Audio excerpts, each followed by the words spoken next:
지금 대학에서도 마찬가지고 고등학교에서도 마찬가지고요. 탐구 활동에 대해서 굉장히 강조를 많이 합니다. 뭐냐면 이 친구가 하는 질문의 수준을 보면 이 친구의 수준을 알 수 있어요.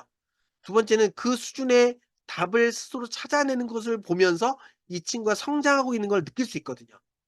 근데 많은 아이들한테 물어보면 "선생님 저희 학교는 탐구 활동이 없어요." 이렇게 얘기하거든요. 근데 저는 그 친구가 잘 몰라서 하는 얘기라고 생각해요. 무슨 얘기냐? 우리가 보통 학교에서 주제 발표 대회, 주제 발표 활동을 해요. 그건 무슨 얘기냐? 내가 관심 있는 주제를 찾아서 그 주제의 궁금증을 해결해서 탐구 보고서를 만들고 그 내용을 PPT로 하는 게 주제 발표 대회예요. 주제 발표 활동이에요. 우리 애들이 학교에서 UCC 만들잖아요. 내가 궁금한 부분에 대해서 질문을 던지고 그 질문을 해결한 것을 탐구 보고서를 쓰고 그 보고서의 내용을 시나리오 삼아 UCC로 만들 때 그게 UCC 활동이 되는 거예요. 주제 토론 활동을 하죠. 그 토론 활동의 주제에 대해서 질문을 던지고 그 질문의 답을 스스로 내고 자기가 산출한 답의 반론을 스스로 만들어 보고 그 반론에 재반론할 수 있는 내용을 탐구하고 그 결과물을 주제 탐구 대회의 소스로 활용하는 게 바로 주제 탐구 활동이에요. 무슨 말씀인지 이해되시나요? 그러니까 고등학교에서 이루어지는 깊이 있는 역량을 드러내는 모든 건 탐구 활동이에요. 탐구 활동의 결과물을 어떤 식으로 표현하느냐의 문제다. 자, 그러면 탐구 활동을 통해 드러나는 우리 아이의 역량은 어떻게 만들어야 될 것인가? 어떻게 키워야 될 것인가? 가장 중요한 건 일단 학습 나침반, 내가 갖고 있는 자원과 에너지를 어느 방향으로 통제하고 집중할 것인지 스스로 결정할 수 있어야 돼요. 그걸 결정을 어떻게 해야 되는 거죠? 나를 통해서. 내가 좋아하는 게 뭐고 잘하는 게 뭔지를 알아야 선택할 수 있잖아요. 내가 하면서 즐겁고 하면서 변화를 적극적으로 만들어 나갈 수 있는 그 영역을 찾을 수 있어야 돼요. 그래서 거기 나에 대한 고민을 많이 한 다음에 두 번째는 내가 갖고 있는 이 소질과 흥미를 어느 분야에 투하하는 게 좋을지 선택해야 돼요. 근데 중학교 단계에서 폭을 3 개에서 4 개까지 좁혀야 돼요. 그래서 자유학기제를 포함해서 중학교 3년 동안 그 3개 중에 진짜 하고 싶은 하나 또는 2 개로 좁혀 나가는 걸 해낼 때 고등학교에 올라가서 구체적인 전공 선택과 구체적인 세부 전공과 구체적인 활동을 통해서 전문가처럼 성장하는 결과물을 만들기 수월해요.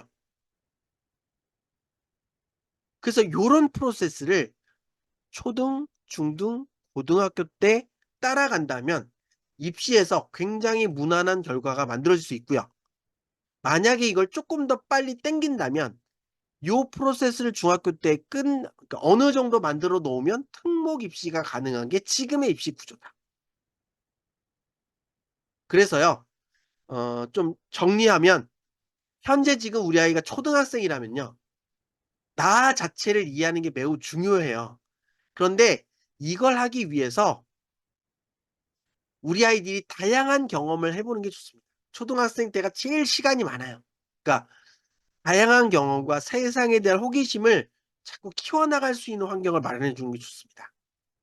그리고 어릴 때는 부모님의 말씀을 좀 듣잖아요 그래도. 그래서 책을 많이 읽히는 게 결국은 중학교, 고등학교에 나가서 포텐이 터집니다. 제가 아는 원장님의 아들이 중학교 때 전교 100 등이었대요. 근데 나중에는 결국 의대를 갔다고 하거든요. 근데 그 의대를 간 힘이 뭐냐? 중학교 전교 100등 할 동안 200 권의 책을 읽었대요. 그래서 그 200 권의 책을 읽을 때는 전교 100 등의 수준으로 밖에 안 됐는데 200 권의 책을 읽고 났더니 고등학교 올라가서 쭉쭉쭉 성적이 올라가더니 결국은 의대 가더라. 예. 독서 기반의 문해력 확보. 자, 그리고 내가 아는 걸 한번 자기 목소리로 발표하는 것까지 한다면 되게 좋을 것 같아요. 그래서 뭐 영어 학원이나 뭐 이런 데에서 아이들 뭐 스피치 뭐 이런 거 하는 거 있잖아요. 좀 이렇게 도전해 보게 하는 것도 되게 저는 의미 있다고 생각합니다. 그래서 이런 경험들이 '아 하기 싫은 것도 했더니 재미있네.' 요런 것들을 느낄 수 있으면 중학교, 고등학교 때 학교 활동에 적극적으로 참여하게 됩니다. 그게 자연스럽게 세상에 대한 호기심을 열릴 수도 있고요. 그래서 저학년 때는 예체능에 대해서 쪼끔 더 많이 경험해 보게 하고요. 뭐 피아노 친다고 다 피아니스트 되는 거 아니잖아요. '아 나 피아노에 소질이 없구나.' 빨리 접는 거죠. 그래서 아닌 거 빨리 끊어내고 사회나 과학 등 세상에 대한 다양한 경험하는 게 좋고요. 어렸을 때부터 문해력은 중요한데 늦어도 4-5-6 학년 때는 책을 좀 정독해서 읽는 연습들을 시켜 주셔야 됩니다. 그리고 아까 강조했죠. 기초학습 능력의 문해력, 수리력. 그래서 문해력은 국어와 영어, 수리력은 수학.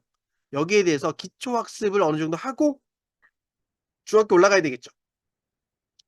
그래서 중학교에 올라갔을 땐 쪼끔 더 학습 성적에 대한 기반을 다지는 게 훨씬 중요하다고 저는 생각합니다. 그래서 탄탄한 공부 습관과 기초 학습 능력을 키우는 게 중요하고요. 문제는 이때가 사춘기가 좀 껴요. 그래서 굉장히 여기에서 큰 시련을 겪기도 합니다. 그 시련이 아이에게 가는 시련일 수도 있고요. 부모님이 느끼는 시련일 수도 있습니다. 어쨌든 고비를 잘 넘겨야 되고요. 그래서 그 과정을 넘기는 상황에서 내가 좋아하는 게 뭐고 잘하는 게 뭔지를 좀 고민할 필요가 있습니다. 어쩌면 쪼끔 약간 뭐라고 할까요? 질풍노도의 시기를 거쳐갈 때 부모님께서 쪼끔 한 발 떨어져서 이런 생각을 할 수 있는 기회를 주시고 한 발 떨어져서 지켜보는 것도 나쁘지 않지 않을까 뭐 그런 생각을 좀 하고요.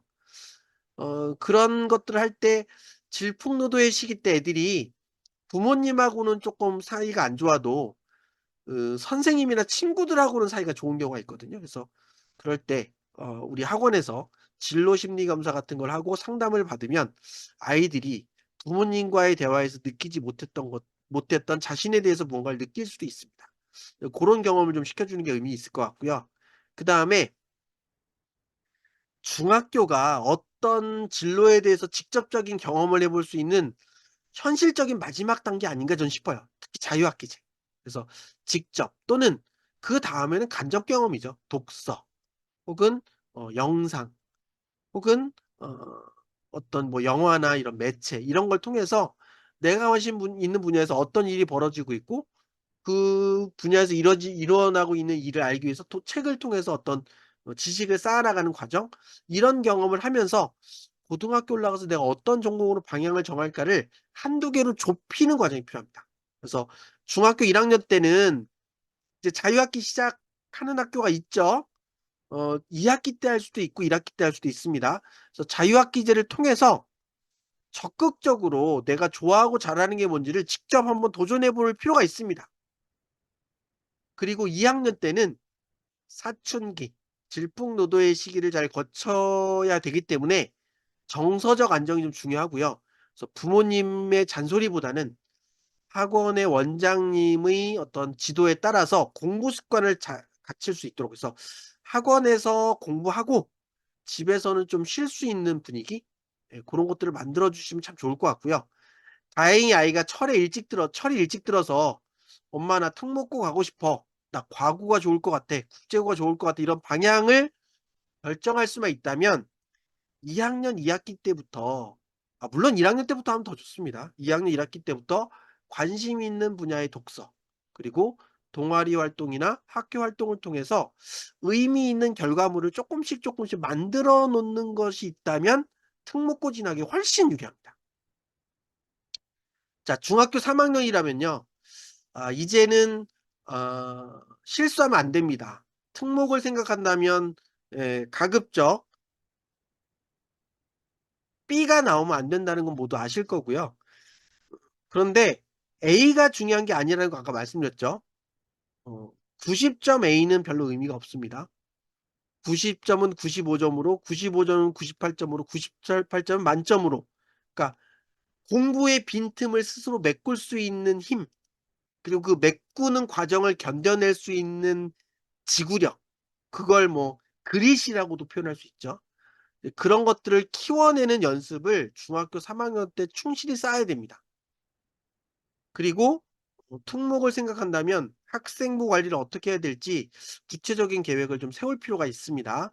특히 신학기를 앞두고 매우 중요합니다. 자, 이제 고등학생이라면 이제는 고1 부터 입시가 시작입니다. 특히 내신이 매우 중요합니다. 지금 고등학생은 내신이 매우 중요합니다. 재수생들이 계속 쌓여요. 그것도 공부 잘하는 재수생들이 쌓입니다, 의대 때문에. 그러면 나는 수능에서 자연스럽게 한 등급 밀릴 가능성이 커져요. 그러기 때문에 가급적 현역일 때는 수시에서 승부를 내는 겁니다. 그래서 전국 단위 경쟁에서 싸우기보다는 내신의 관점에서 싸우는 게 훨씬 유리하다. 그래서 내신 잘 관리하시고요. 고등 내신만 있다고 내가 원하는 학교 갈 수 없다는 거 아까 말씀드렸잖아요. 그러니까 내신은 내가 갈 수 있는 학교의 카테고리를 결정하는 거고, 그 안에서 진짜 가고 싶은 학교 가는 거는 학생부 관리라고 말씀드렸습니다. 그래서 어 가급적이면 내신과 학생부 두 마리 토끼를 잘 잡으시고요. 역량은 성장의 변화, 지식과 능력과 태도와 같이 성장의 변화를 보여주는 겁니다. 그런 관점으로 두 가지 키 잡으시고요. 그럼에도 불구하고 내가 내신이 진짜 원하는 대학 갈 수 없다. 아무리 학생부를 관리해도 내가 원하는 대학 갈 수 없다. 그러면 나는 모의고사가 나의 무기가 될 수 있는 거잖아요. 그러니까 빨리 판단해야 됩니다. 그래서 일단 고등학교 1 학년인 경우는 내신을 향해 달려가셔야 됩니다. 그리고 내 목표 전공을 하나 또는 두 개, 이왕이면 관련성 있는 하나 또는 두 개로 좁혀서 고등학교 1 학년 때 좀 넓게 활동을 해도 상관없습니다. 근데 내가 고2 라면 이제 '아 나 수능인가? 아 나 교과인가?' 판단하셔야 됩니다. 그래서 여러분이 가고 싶은 대학, 혹은 '나 여기까지도 못 가면 재수할 거야.'라고 판단되는 대학이 있다면 그 대학을 빨리 한번 확인해 보세요. 나의 내신이 어느 정도 등급이어야 하는지. 그래서 내가 지금 교과로는 전혀 갈 수 없고 학생부를 채워도 그 대학을 갈 수가 없다. 그럼 빨리 일로 가야죠. 그런데 '내가 지금 쪼끔만 노력하면 될 수 있겠는데?' 그러면 가급적 현역은 교과와 종합의 조합을 활용하는 게 좋습니다. 그래서 빨리 결정하시고 학과 관점에서의 학생부를 채우시는 게 좋습니다. 다만 "저 정시런데요."라고 판단된다면 학생부 관리 그냥 과감하게 접으세요. 현재 고3 부터 고1 까지는 정시는 그냥 수능이에요, 수능. 쉽게 말씀드리면 수능입니다. 그래서 시간과 에너지를 스스로 통제하고 조절해서 안 해야 될 때는 하지 말고 해야 될 때 집중하는 게 중요합니다. 자, 이제 고3은 다 끝났죠. 어느 쪽으로 할지 결정 났죠. 그래서 수능이라면 쓸데없는 거 하지 마시고 집중하시고요.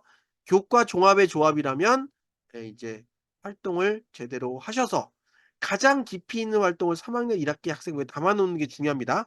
그리고 가급적이면 전공의 수준보다는 세부 전공의 수준으로, 그래서 학과 관점보다는 세부 전공 관점으로 좀 깊이 들어가는 활동을 해 놓을 때 입시가 잘 뚫릴 수 있다. 그래서 초등학교, 중학교, 고등학교 학생인 거 어디에 있느냐에 따라서 신학기를 대비하는 마음가짐과 준비의 관점이 다를 수 있다라는 거 꼭 기억하셨으면 좋겠습니다.